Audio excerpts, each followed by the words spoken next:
Welcome all to Legal Tech Week. This is the show where we talk about the top stories in legal tech and innovation every week, and it's July 26, 2024, and it's been a pretty eventful week, so we got a lot to talk about today.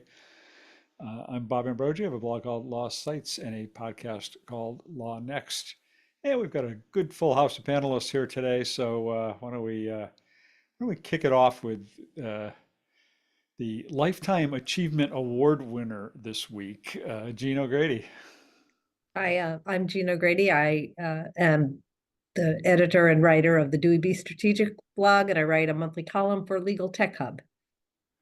And if anybody didn't understand what my allusion was, it was to the fact that the American Association of Law Libraries this week, I guess they announced it a while ago, actually, but this week officially made it I can so, I actually guess. show it to you. It's right Oh, here. you got a thing. You got a, Yes, I have a thing. I have a thing. Here it is. oh, Here's the thing. wow. Here's the That's a thing. nice thing. Yeah, it's hard to read, but that's very nice. Thank you, AALL. That's awesome. Well, congratulations. Well deserved.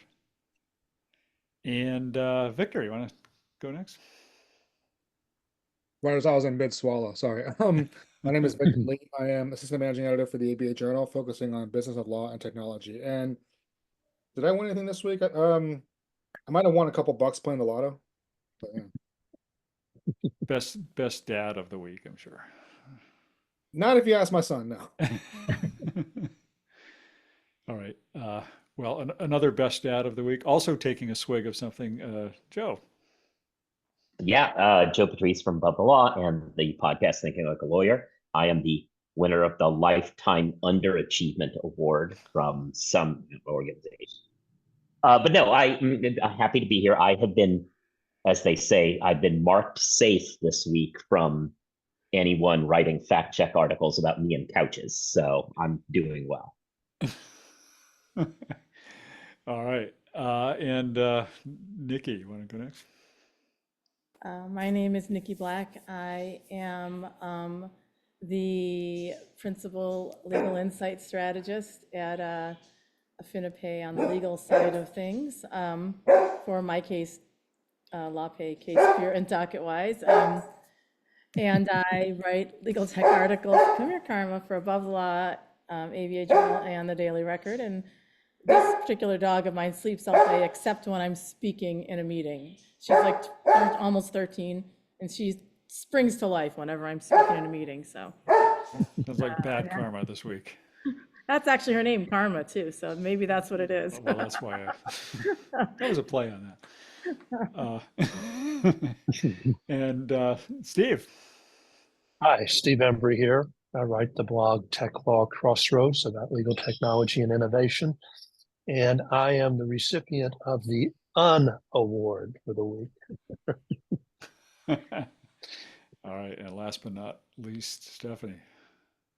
Hi everyone. I'm Stephanie Wilkins. I'm the editor-in-chief of Legal Tech News at ALM, and I am the big winner of a team who actually gave a job offer to a new reporter that hopefully gets accepted and you guys can meet in a couple weeks. Hi. Yay. That's fantastic. Great. All right. Well, I mean, I guess probably, or maybe not even probably, the big news of the week, I think, was the Clio raise, a record-setting raise of $900 million, nearly doubling of value in the company's valuation over the last few years. Big raise by any standards. I mean, it appears to be the largest, as far as I've been able to track down, the largest investment. Clio was characterizing as the largest investment in a cloud legal technology, and I kept asking why just limit it to cloud, because I can't find any other bigger ones, and nobody's pointed me to any other bigger ones. But I think it's the biggest investment ever in a legal tech.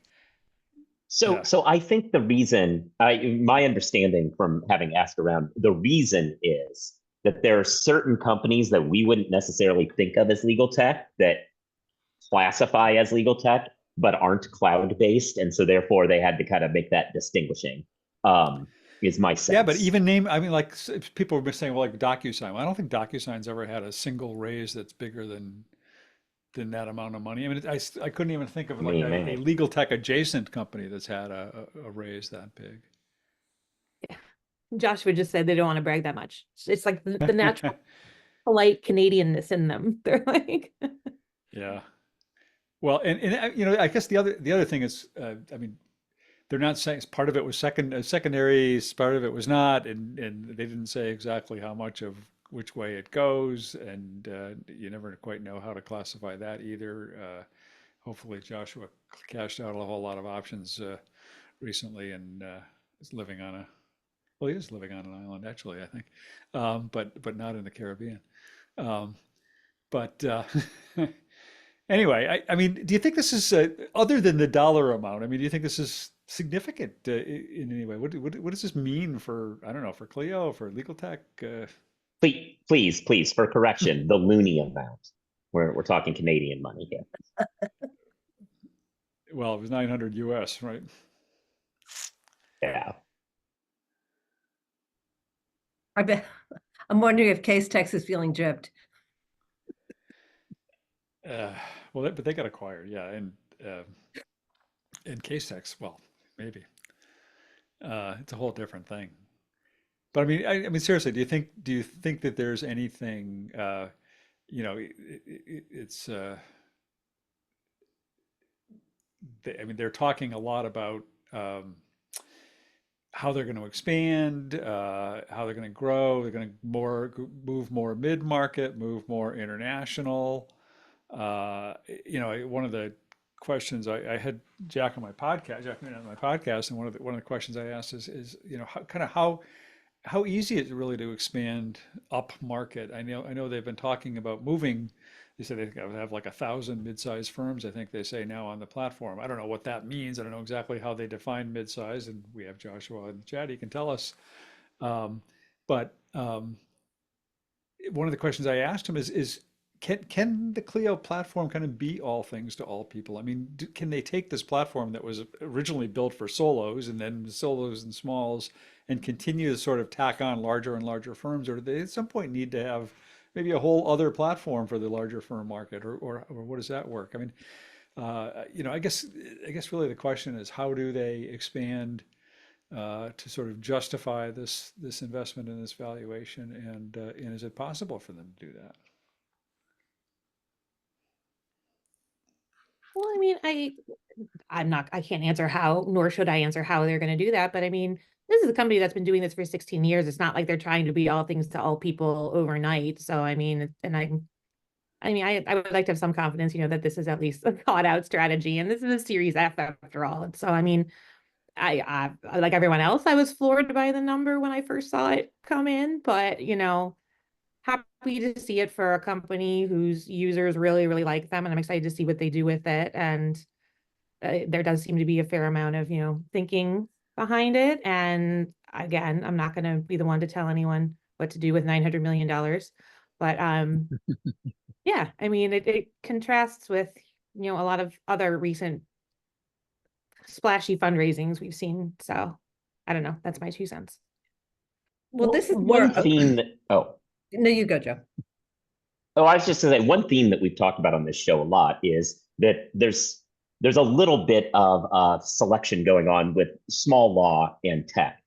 They are in a position where they can't afford to throw people at a problem. And so you tend to find, and they're entrepreneurial by nature. So you find small people tend to be a little bit further on the cutting edge. And I think there's something to be said for that kind of tech moves up the chain rather than down. Like normally things come from the top in most industries. Here it comes from the bottom. And I think we're reaching a point where smalls are getting efficiency gains on mid-sized and regional firms that mean those firms can no longer ignore the siren call of tech. And so that's an opportunity. Well, I guess I was just going to say, I wonder if they are looking at $900 million worth of other products they can displace, because I think that's often what people are looking at. Is like we're going to use this money to knock out 5 competitors or 5 companies in spaces where we haven't been before. Do any of you think there's something like that going on? Well, it's very interesting because, of course, they have their platform ecosystem. They have all the partners on their platform, and I think they said in the press release they're up to 200 now. I don't know if that's right. Again, we have our fact checker in the chat here who can tell us that. But one of the things that's really interesting is they develop these relationships with partners, but then they develop their own products that effectively compete with their partners. I mean, like they just recently announced their e-filing product, which is just in Texas at this point, but they also have partners on their platform who offer e-filing. They've done this with, with document automation, with whatever, with Clio Grow, effectively competing with some of the products on their platform, with payments clearly competing. Accounting is another one. So as they develop these products, they are keep competing with their own friends in a sense, their own friends and family in a way.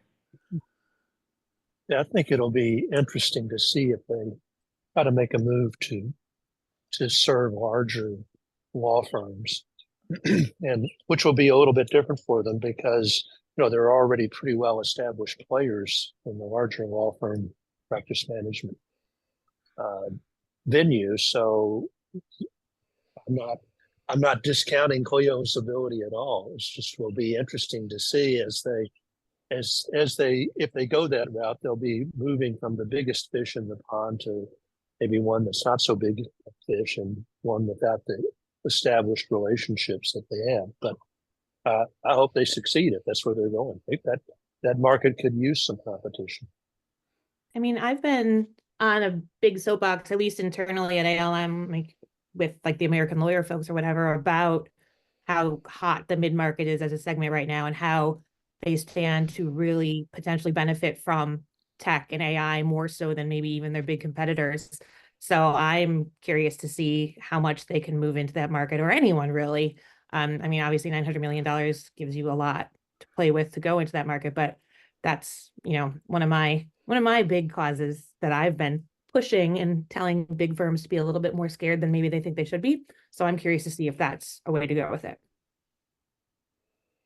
Somewhat think, possibly related is Zach Warren was at one of the pre-conference panels, and he talked about the sudden growth of mid-market firms hiring KM folks and librarians, which has never happened before. That they are investing in KM and AI, and they're trying to hire for that. So that's completely consistent with what everybody's saying. Yeah, although Yeah. you always have to be careful when you start talking about mid-sized firms because that can mean a lot of different things to different people. I mean, the firm I was with was many people would consider mid-sized, yet we had pretty robust and sophisticated practice management systems and IT department and librarians and all of that.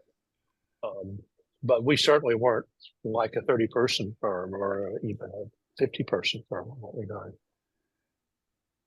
Yeah, this is funny is how you define what's a mid-sized firm. I mean, I've seen it anywhere from 15 up to 500 or something. I mean, it's all over the place.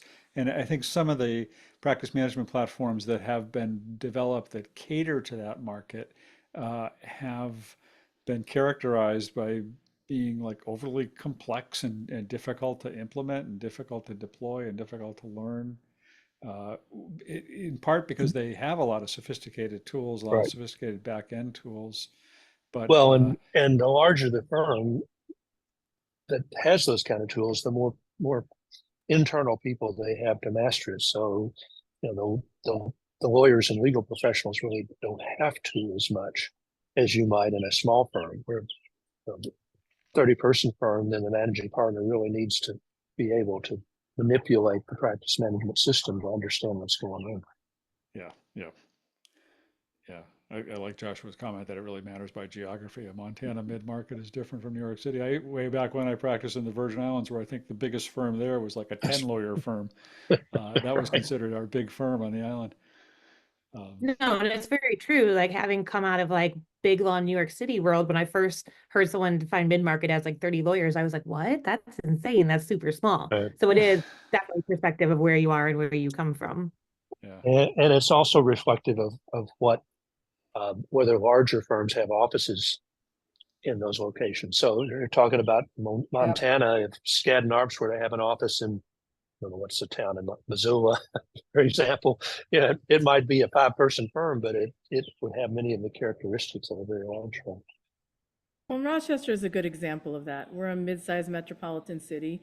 Nixon Peabody's there, but besides that, it's regional firms, and most of them are across New York, and they're considered large firms in Rochester, but probably in New York City, they'd be considered, mid-size, mid-market. So it really, that definitely varies by geographic location and the size of the city and the size of the firms are already there. So I absolutely agree. We're a good example of where we are, so. So another investment story this week was that of Harvey, and Stephanie, you wrote about that. You want to fill us in on that? Yeah, so it was I know there was some ever since that rumor about acquiring VLEX that came out of the information, then the information had another story about that deal fell through. I still don't know if that deal ever existed, and I don't know if it's accurate to say it fell through because I don't know if that it was a thing. But then the information started saying, oh, and now they're getting all this funding, and I don't know if that was true. But so then finally, what the news came out is that they did in fact secure a $100 million Series C, which just so happened to drop the same day the Clio news dropped, and we were like, really? Like, why does this have to be the exact same day? But it's interesting, but it's a stark contrast, right? Until like I was just saying, where it took Clio, they've been doing this for 16 years, whereas this is the 2-year anniversary of Harvey, and they're now up to they just hit unicorn status with this, which is really fast. And Isha wrote that 2-part article a few weeks ago or last month, where people are still trying to figure out. And in fairness, they have been, in the last month at least, been trying. I think they've figured out how to, the need to at least be somewhat more transparent, whether it's enough. And who says what's enough? And I don't know, maybe they're showing more to the people who are actually buying it and not me. But they at least seem to have gotten the memo that they need to be showing more in the market about what they're doing, and at least talking to some press about it. And so, Bob just put the article in it, so read into it what you will. But yeah, so that's their latest funding round. And yeah, there's been a lot of comparison between that and Clio, and a lot of opinion, which I'm going to refrain from giving my own opinion, but I'm sure a lot of people have opinion on them already reaching unicorn status. I know this is far from the first time we've talked about them, so. Well, it's just funny, right? Because then we had like an episode, I think a few weeks ago, where we were like, what does it do? We're not really sure. Like a lot, like many of us hadn't seen it, or none of us, or maybe Bob had seen a little bit of it, but like, yeah. So it's kind of like, wow, they got that much money for something. I mean, clearly they're showing somebody something, or somebody knows something, or somebody has seen something. So I hope. I mean, it wouldn't be the first time these valuations were kind of not based in reality, let's say. I'm not saying that for Harvey. I'm just saying that in general. It wouldn't, like we have seen plenty of examples of like Silicon Valley investors who invest in things that ended up not being worth what they thought they were. But I would hope that they would have seen something and been able to kind of at least do some kind of due diligence into it. Otherwise, I don't know. Well, I would hope There's- so. And I feel like they sort of became the poster child recently for this stealth approach, and maybe taking stealth too far and too long. And so they did put out that little like 1 minute 45-second video that looks very Apple-esque, about it's a very quick and dirty demo. But yeah, like they have a booth now at ILTA, where hopefully they actually give demos and put things up. So if nothing else, or will they have a bunny there? demo. What? Or will they have a bunny there? Yeah, I don't know. It's a good question. But they seem to be learning to play. They play the legal tech game, that people want to see things and they should participate. We shall see. It'll be an interesting conversation at ILTA to see if they do show something. But yeah, that was very clearly the complaint for a long time, that people are just like, we talked about it amongst ourselves, like, what does it even do? No one had seen it. Yeah. When I finally got a demo after Isha wrote those articles, it was just a longer version of that Apple thing. So Well, Which is not a demo. couldn't it also just be their client list? Like if they had two, like, I don't know, and I know nothing, but like if they had, say, Skadden and Cravath, would people throw that much money at them just because Right. they had two I was- incredibly top tier law firms, you know?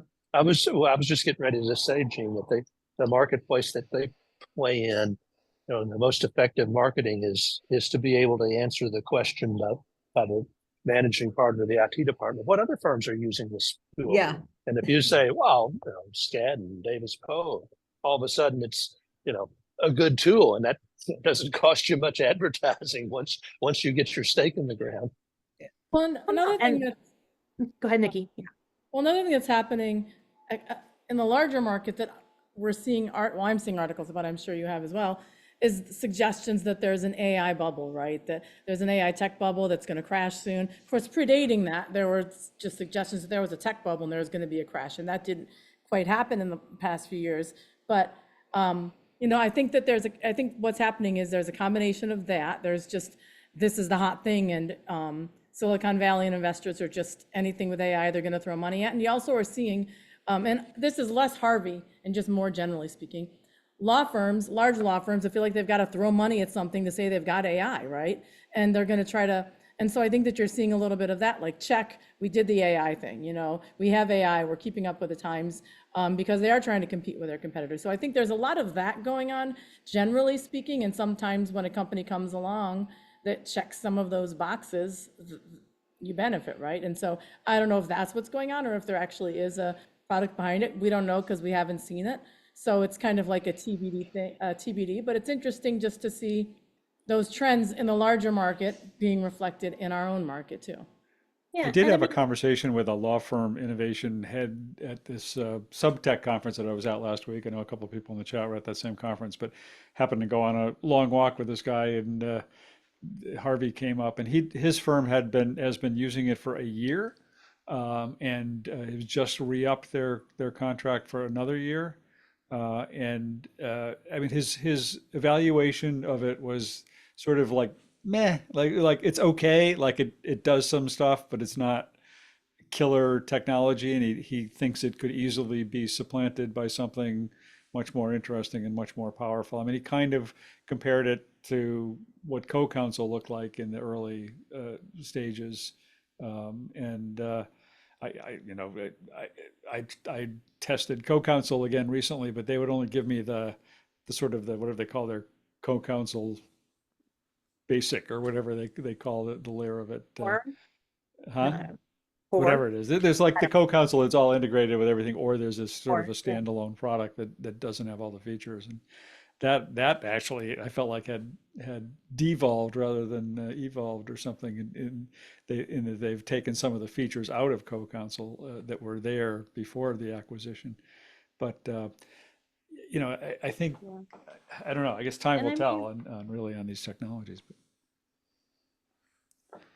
And on the demo front, which is sort of play devil's advocate, that goes against our interest as journalists, I guess. Like, we're just so used to, and not just us, everyone in the industry, we're so used to seeing demos because that's what everyone does. So we're all like, well, it must not do anything because we're not seeing it. But like, if they're giving demos to law firms and they're buying it, like maybe that's all they need to do. Like if they're actually demoing it to people who are buying it, I'm not saying they are, and I'm not saying it's worth the money. I have no idea because I'm not buying it. Like I'm not investing how many hundreds of thousands of dollars in it. But like if that's what they're doing, like I guess it doesn't technically matter if we've seen it or not, I don't know. But I think ILTA will be interesting because that is the show that gets the most like big law tech buyers. So I would hope they have demos and I hope they have the stuff to show. Yeah, well, that's an interesting point, Stephanie, because it makes you think that they've obviously elected a strategy where they're not embracing us, like many of the legal tech providers. So for whatever reason, they must think that's a winning formula. So it will be interesting to see them at ILTA.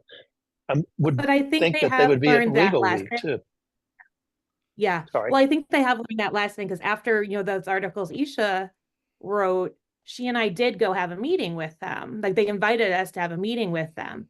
And like, it was very clear that, I mean, they had never invested in marketing or PR or anything of that kind, and since then they have, they put out the video. Now they're buying booths at conferences. They're putting out a little bit more. And like, I don't think it ever really occurred to them initially Because I mean, they just really, it didn't seem to me that they really understood this legal tech space. Like, it didn't occur to them to like invest in relationships with us, or like Well, they were looking to sell it to people. And I don't know.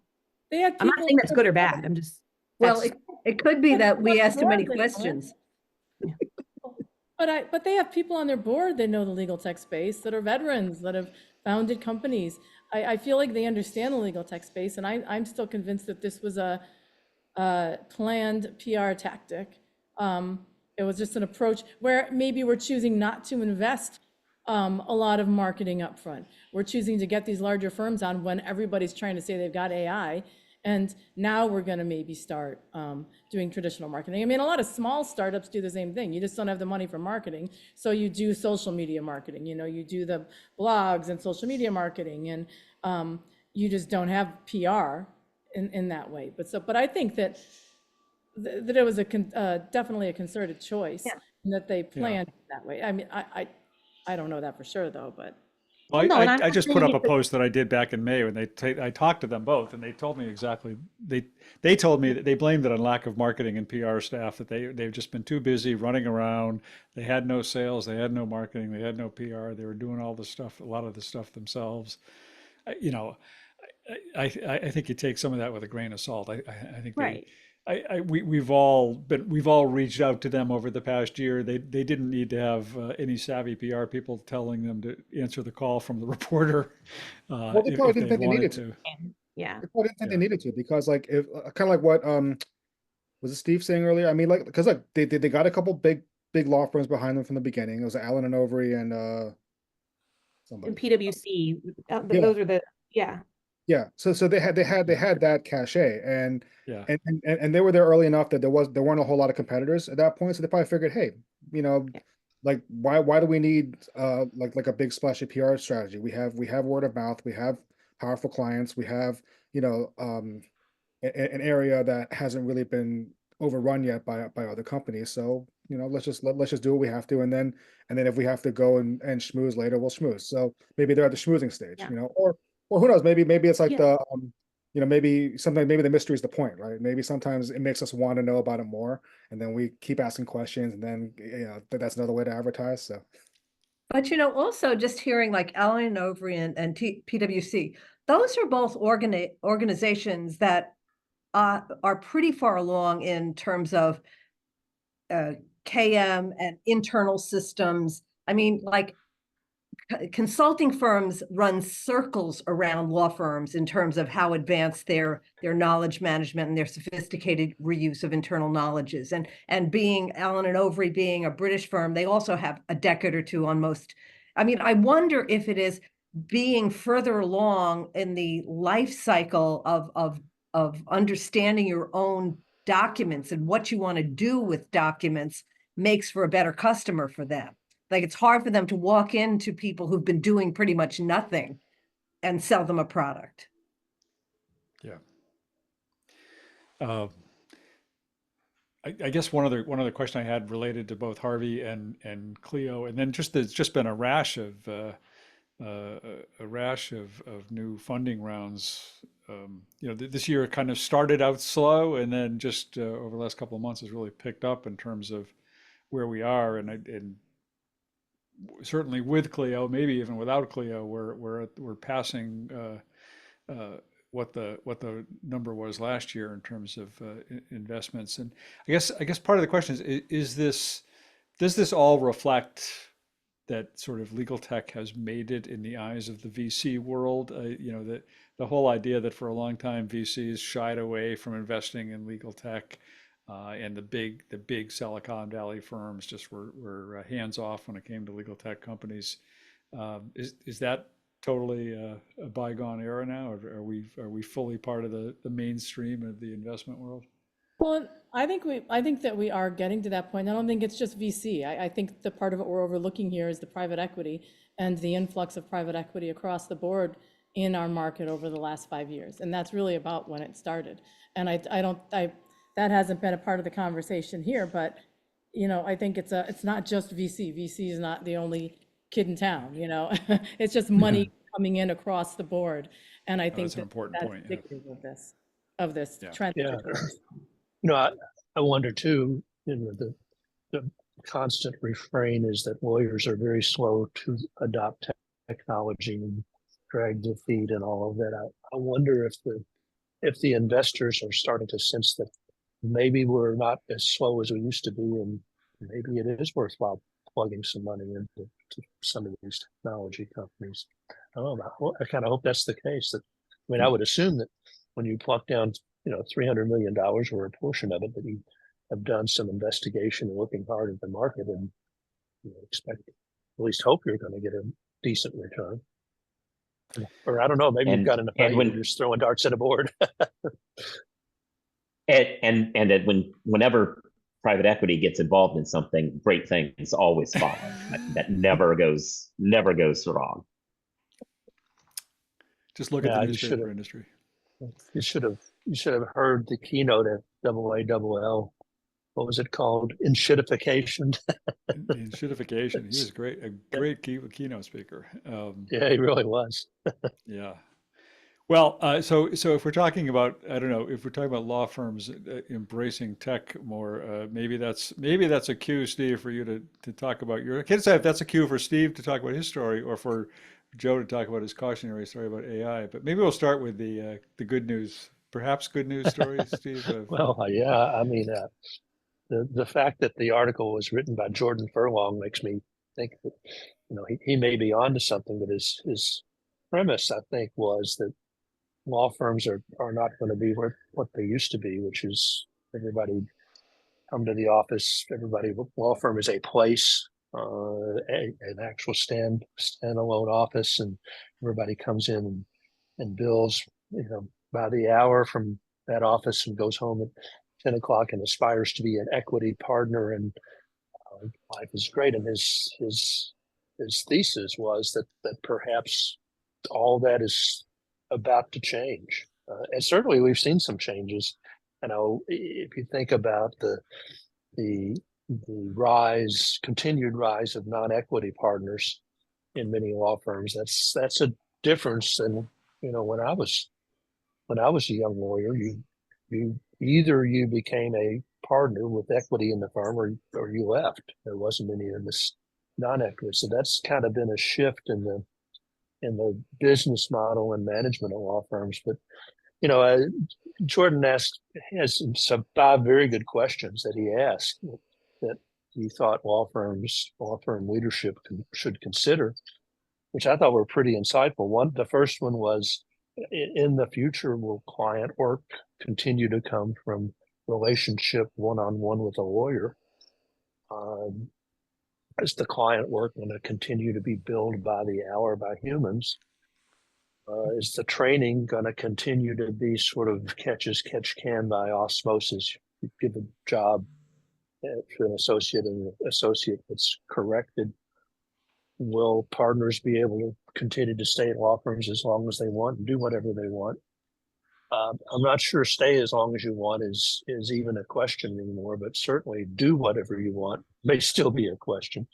And the one that I thought was really interesting that he asked was, will law firms in the future provide only legal work, or will they branch out into business advisory kind of consulting work, much as the accounting firms, the big 4 accounting firms have done, which I think is an interesting issue and could make law firms maybe more competitive with the accounting firms that we haven't seen. So I just thought it was, as always, his articles, I'm not sure, and Jeffrey Brandt sort of did the same thing, and maybe I wrote a piece about how litigation might be affected. He said maybe he and Jordan and I are overly optimistic, which could be, but nevertheless, it's pretty insightful questions, and who knows where we'll be in 10 years. He made the comparison. Where were law firms 20 years ago as compared to where they will be in 10 years? And even in my career, it's been a dramatic shift in a lot of ways. So it was a great article. I really enjoyed reading it. I like the way he kind of phrased it, which is think about what won't be true for law firms in 10 years. Sort of what's already, pointing to examples of what's already not true for law firms necessarily. at the same time, I think Jordan tends to be far more optimistic about the pace of change than Well, one thing I think is typically the case. certainly true. If I were going to make a prediction, it would sort of be following up on the whole idea of equity partners. I think, the bigger firms, it just seems more and more they're not equity partners, which stands to reason because you have more ability to control and direct or tell them what to do, so to speak. So if you're in management of a firm and you want to make a shift from one culture to another, it's a lot easier to do with non-equity partners, which are basically employees of the firm, than it is with equity partners. So, I think we could end up with, even in very large firms, with a small number of equity partners that basically run the firm, and the rest, everybody else is some sort of employee, whether that's non-equity associate, I don't know, cheap dish and bottle washer or whatever. Yeah. I see there's some chat going on about enshittification. Yeah, it was not enshittification, SHOULD. It was enshittification.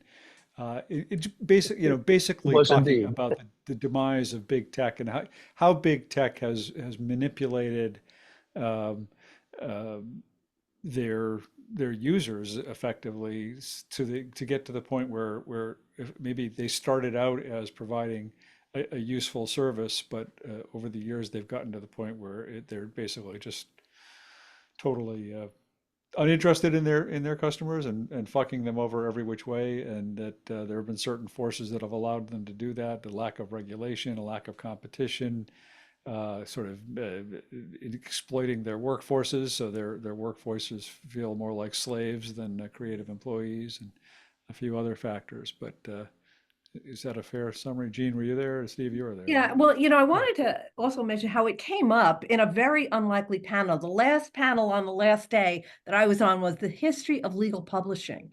Oh, I And missed that it was one. actually an incredibly intense discussion about all of the things that as independent publishers have disappeared, large vendors have not taken responsibility for maintaining access to intellectual materials and like various versions of, say, Williston on contracts. Like even large universities are not, nobody can afford to keep the archives.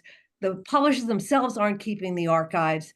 And people came up with astonishing stories. And the one publisher that was there, he was part of the panel, is Steve Rose's from a little company called Hein Online, which is sort of in the business of creating archives of research materials. Like they have entire archives of law reviews. They have early versions of colonial materials from the US. They have old versions of the US code. I mean, they have all sorts of things that no one else makes available. And that company, there has been like a conspiracy of silence among law librarians.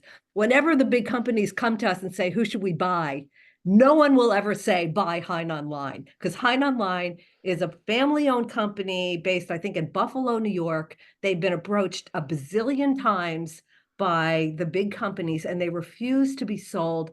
And they have the sort of old-fashioned, you're my customer, I understand your pain points, I'm going to try and work to. I mean, you don't, like, as I always say, when I am talking to a sales rep from a large from a big company, I don't feel like a customer anymore. I feel like a cash machine. Like they come to me when it's like I'm the ATM, it's time for me to get paid. How much can you give me? And there isn't that sort of what I think we used to think of as like there was like a, a gentler, more civiler, we're all professionals and we understand what we understand the profession. I don't know that large vendors care anything about the legal profession. And so many things came out. I mean, I'm going to be writing a big story about this because there was somebody from a federal agency that talked about how they no longer use commercial sources for federal law, that there are so many problems.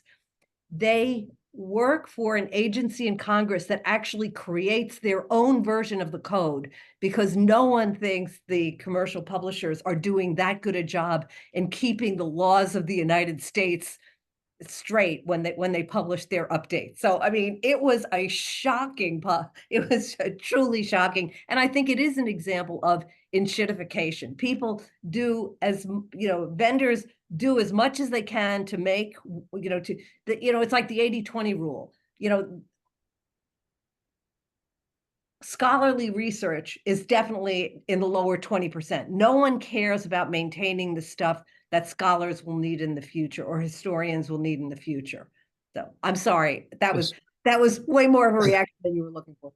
But it's a good discussion given some of the things we talked about today, because the theory of enshittification was a company is formed and it's really interested in its customers and it's trying to establish loyalties and it's going to save the world. And so then they get a lot of customers, they get a bigger base, they get more money in. So now all of a sudden they're like, well, we need to really placate the business end of the company, the way we get our revenue, because we have revenue targets, and so we're going to really cater more to the business interests than the users that we founded the company for. And then the final stage is where they get so large and so big that they can just say, screw both of you guys. We're going to try to get as much money from everybody and serve as little and provide as little service to anybody. And of course, the prime example we gave was Facebook, which I'm not sure how much they cared about their customers to begin with, but their course over time has been exactly that.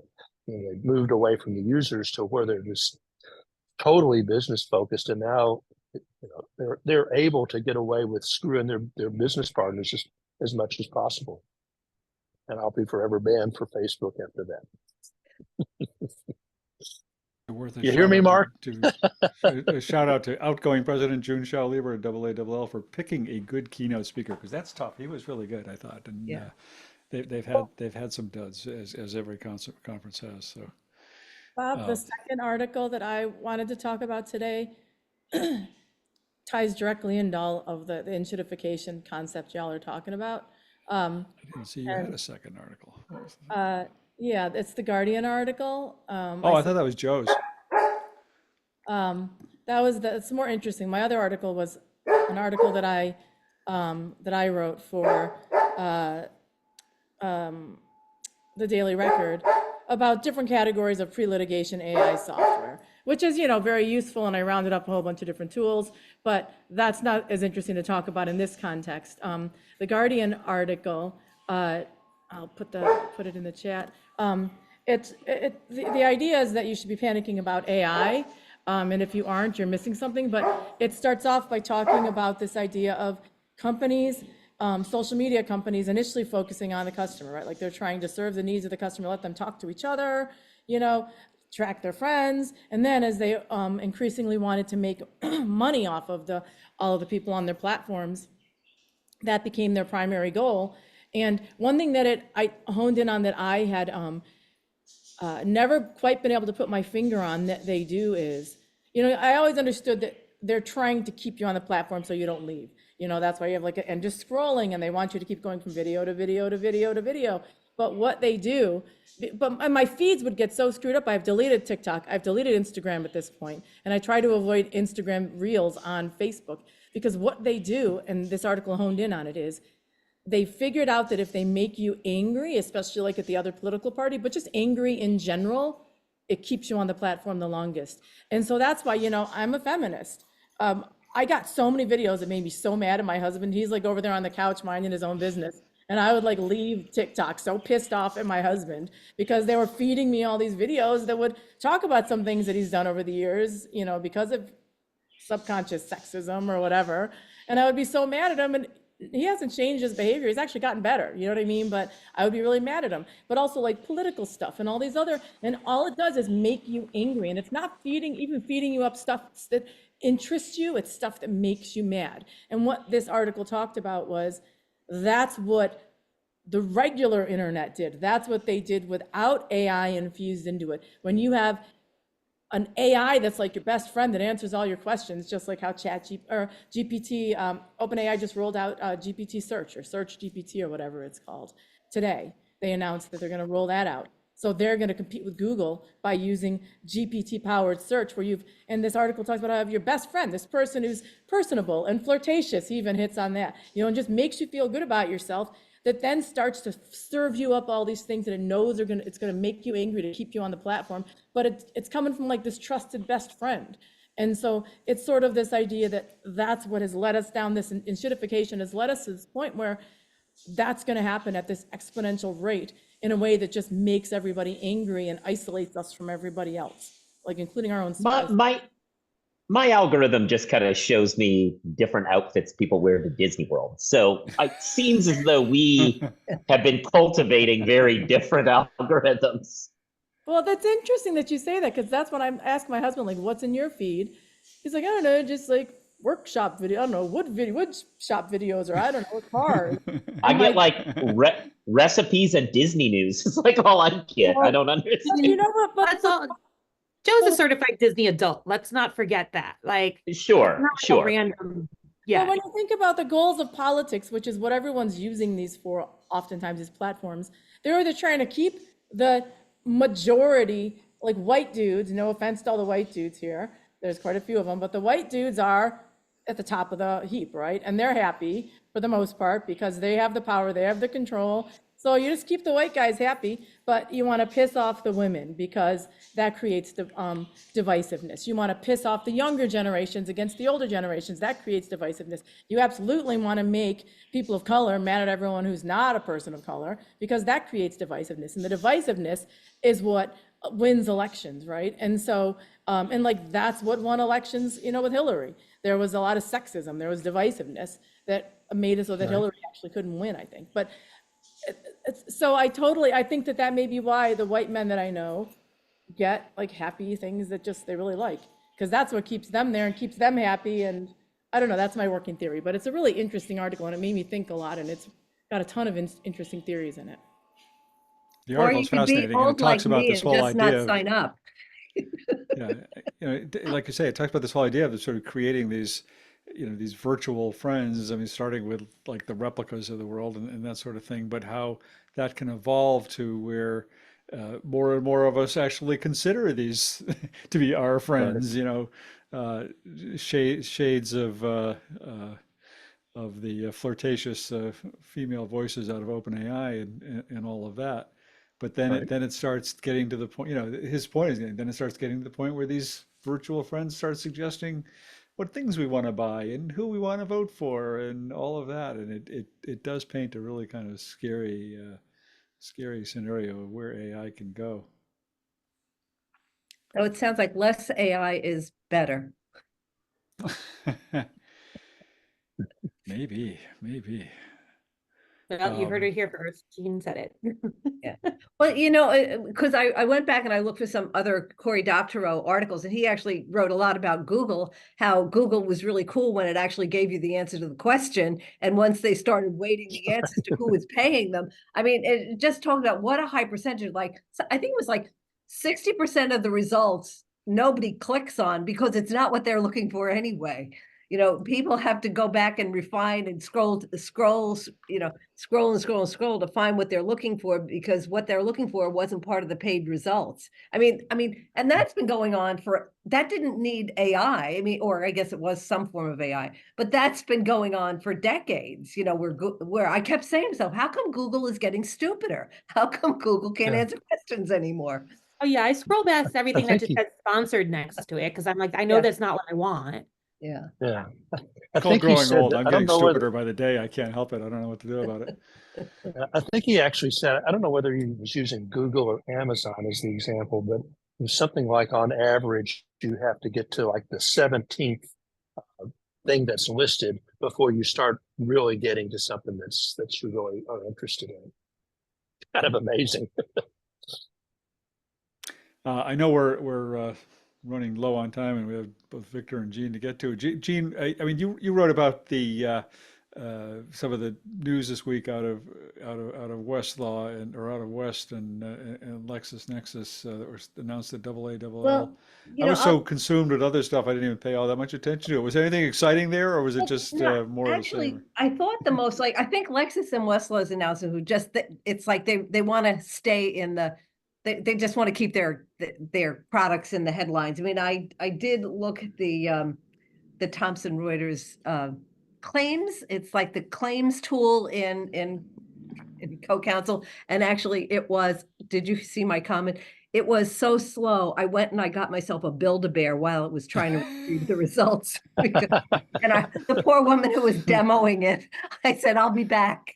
And then, of course, she blamed it on the software crash, but it was incredibly slow.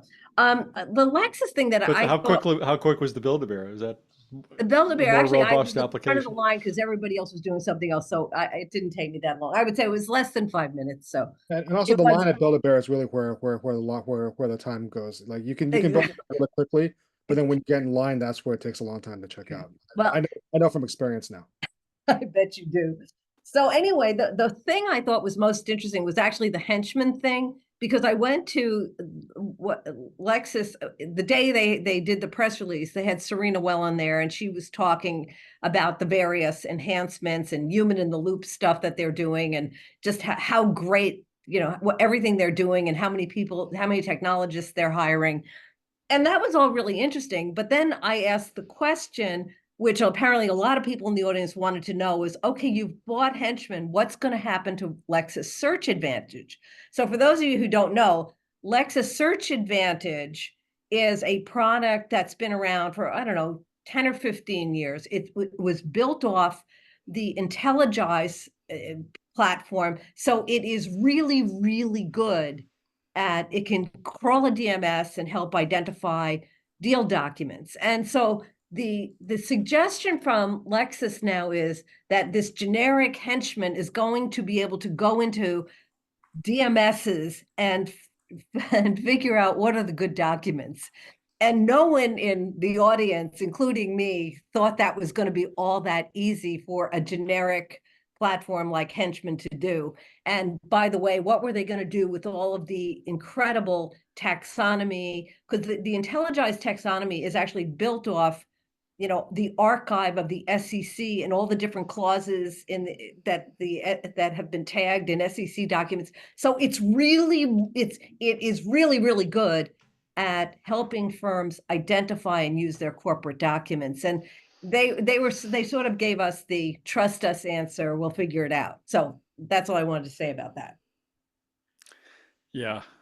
I thought the cause of action thing, I haven't actually seen it yet, but I've played around with some other AI cause of action tools, and I feel like, I'm not sure, I'm curious what people think of them, because I mean, generally, if you're a lawyer who practices in a particular area, I mean, the causes of action are going to be pretty obvious to you. I think But it's not like you need No, AI to help you necessarily come up I'm with not. them.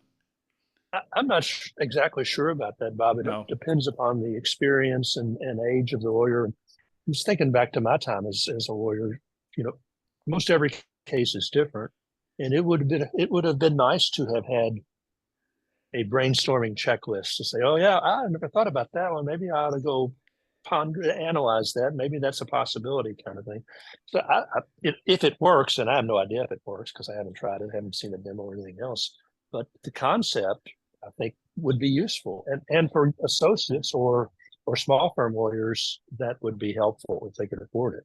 Because Yeah. 2 years out of law school, you don't have any I- friggin' idea what the causes of action might be. Right. Oh, no, I agree. Yeah, I I was gonna. I didn't see. Sorry, I wasn't at AALL and didn't see it in action, but my initial reaction to just the concept of it, I thought it seemed pretty cool and easy enough. And I mean, they didn't do a big fanfare announcement about it, like other things. But so just as a product, I thought it was kind of cool. Sorry, go ahead, Joe. Yeah, no, I think back to when I was very young and had to do those kind of searches, and there was a lot of good tagging to find good documents, but there were those things that where, like, somebody smarter than more experienced than me could say, oh, this one's not tagged that way, but because of X, it's similar.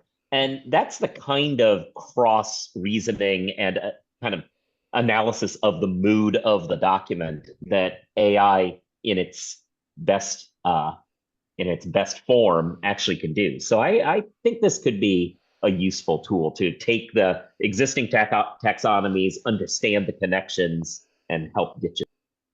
Yeah. Sorry to be down the last minute, Victor, but you've got the story about a woman who got admitted against all odds in some ways. Yeah, it's really kind of unique to her because I guess the judges it was 3-2 decision, so it was pretty close. So like the judges like kind of looked at her and kind of looked at her qualifications, and it seems like more of a one-off, but it also kind of it also segues into sort of a like a larger article that that we published this week about looking at here, let me put them both in the chat. Just put the first one in the chat. The Okay. Yeah, so the then yeah, so basically it's like this woman went to Purdue Global, which is a online law school, although I guess um um when she was there, they had some in-person instruction, which is why she was able to kind of get around they're not ABA accredited, and so I guess Utah has very restrictive rules concerning like admission and whatnot. And so they looked at her like they looked at her qualifications, I guess, and they were satisfied that she met their qualifications, even though she didn't have I guess the educational background that they required. But that kind of like so that segued into sort of a larger article that we published this week about just looking at sort of all the changes in the bars that have been coming up. And it seems like, I mean, we talked a little bit about this on the show. For the longest time the bar exam was sort of like the third rail, like nobody would touch it, nobody would do anything with it. It was the same thing for generations and generations. And now all of a sudden, like just in the last couple of years, you have, and part of it's COVID, part of it was necessitated by the pandemic, but then also you have just people starting to question whether or not the exam still does what it's supposed to, or if it even does what it was supposed to, whether it's still useful. and AI can pass it, so what the fuck? Yeah, and so now you have a lot of different states kind of moving to, well, first they're moving to the next gen bar exam. Some of them are exploring other pathways, like some kind of hybrid between testing and then practice, and some just more practice, some with diploma privilege and stuff. So it's just interesting that it seems like that this is all kind of happening just within the last couple of years, whereas like we went like decades with no changes, other than maybe bringing in the UBE was probably the biggest change over the last couple of decades. So just people take a gander at it if you can, and then read all about it, and we'll see. Yeah, I guess we'll see what comes out of these all of these proposals for alternative pathways. Yeah, it's kind of like the idea that we're kind of at an inflection point for the bar exam right now, and who knows? Yeah. When we look down those 10 years down the road toward what law firms will look like, will there be any kind of a bar exam out there at that point? Well, yeah. I mean, we finally have Oh, go ahead. Oh, I was just going to say, like the California situation where we are gonna have a competitor to the NCBE. Like that's competition helps things. That's your daily antitrust message.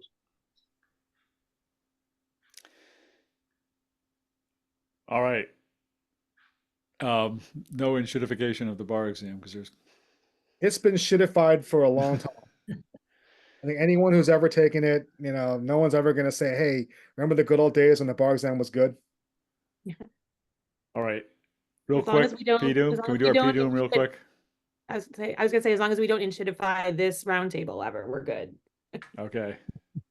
And we could enshrine it, but not enshittify it. Quick go around on P-Doom. Stephanie, you want to start us off? Oh, my PDM's not so high right now. I feel like I watched the Simone Biles documentary that got me going pretty fired up. So I think I'm pretty low. I'm like a 15 right now. I'm good. Love it. Okay. Steve. Well, after the enshittification talk and after reading the Guardian article, mine's pretty high. I'm up around 60 to 70. All right, Nikki. I was probably at 40 this morning before I read the Guardian article. And between that and the enshittification discussion today, I agree. I'm up more like at 55, I think. All right, Joe. I'm still low, but I'm higher than I had been just because I heard the words bar exam. So I'm gonna go up to like 25.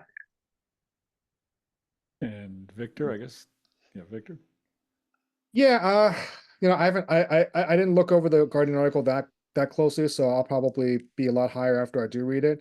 But you know what? I'm looking forward to Deadpool versus Wolverine. So I don't think there's any AI in that. I don't think. So I'm gonna go with 30. I should point out that that enshittification talk sort of ended on a positive note. I mean, he talked about ways that we can, address this and change this, and he wasn't leaving us on a totally pessimistic note. So, Yeah, but Yeah, I didn't but- take a lot of optimism after he spent 15 minutes talking about how bad it was. He spent 2 minutes talking about maybe we can get around it. All right. Well, I've got a low score this week. I think only because I'm feeling I optimistic about other things going on in the world, and it makes me feel optimistic about everything. So I'll do it. 15. And Yeah, nothing big happened this week. All right. no, nothing. All right. Well, that's it for this week. Thanks to all the panelists, and thanks to everybody in the audience. And hope to see you all back here next Friday. A good Have a good one. week. Bye, everyone.